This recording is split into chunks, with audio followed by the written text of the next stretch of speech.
You've seen it, right? You're watching an athlete like Messi or Ronaldo.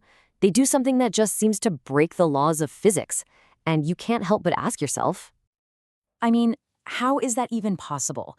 The explosive speed, that impossible control, the split-second decision that wins the game, it honestly looks like magic, like something you're just born with, or you're not. well, it turns out it's not magic at all. It's science. And today, we're going to pull back the curtain on the medical and scientific secrets that explain these incredible feats.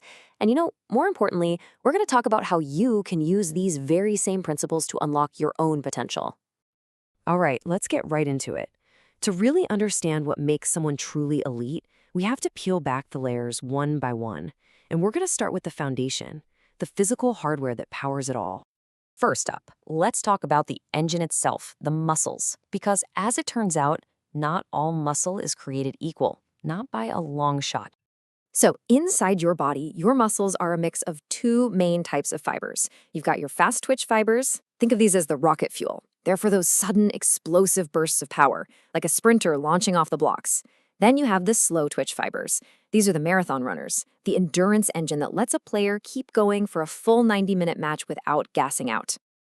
Now, you might be thinking, well, that's just genetics, right? And yeah, you're partly right. Your genes give you a starting point.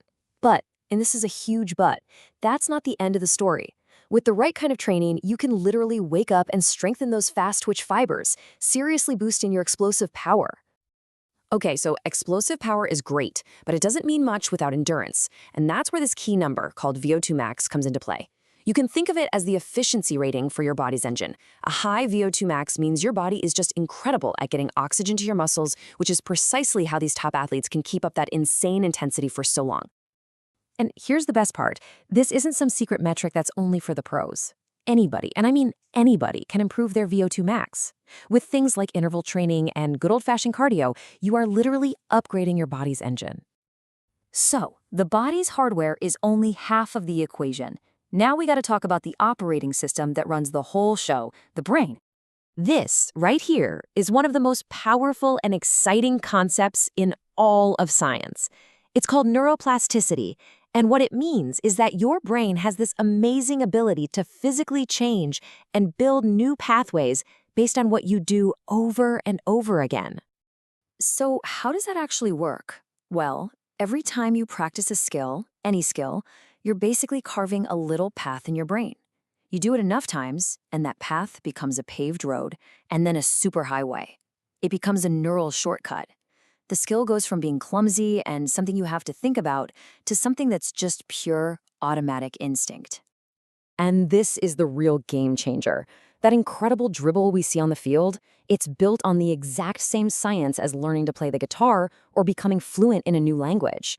Repetition literally rewires your brain for mastery, no matter what you're trying to learn. 0.15 seconds. That is faster than the blink of an eye. This is the kind of reaction time we're talking about with elite athletes. But how is that even humanly possible? Well, it all comes back to those neural superhighways we were just talking about. All that practice doesn't just make the skill automatic, it makes the actual signals between your brain and your body travel faster. You're literally speeding up your own internal wiring. Okay, so we've got the body, we've got the brain, but there's a third, kind of invisible layer we need to talk about: the chemistry, the hormones that fuel the champion's mindset.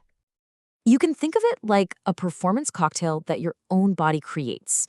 You've got dopamine, that's the reward chemical that makes you want to get back out there and train. There's adrenaline, that jolt of energy in a big moment that makes you feel faster and stronger. And even a bit of the stress hormone, cortisol, keeps you super alert. A champion isn't just physically trained. Their body chemistry is conditioned for high performance.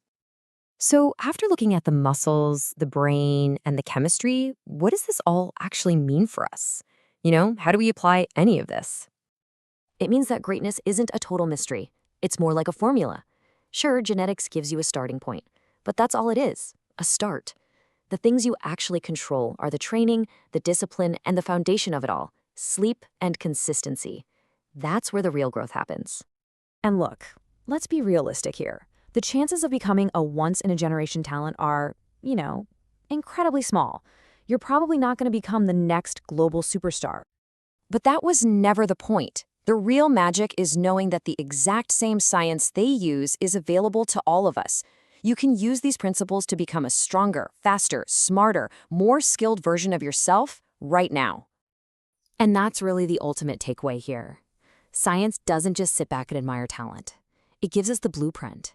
It gives us an actionable roadmap for how to build it, piece by piece. So the final question really isn't about them anymore. It's about you. Now that you know the science behind how greatness is built, what potential are you going to unlock?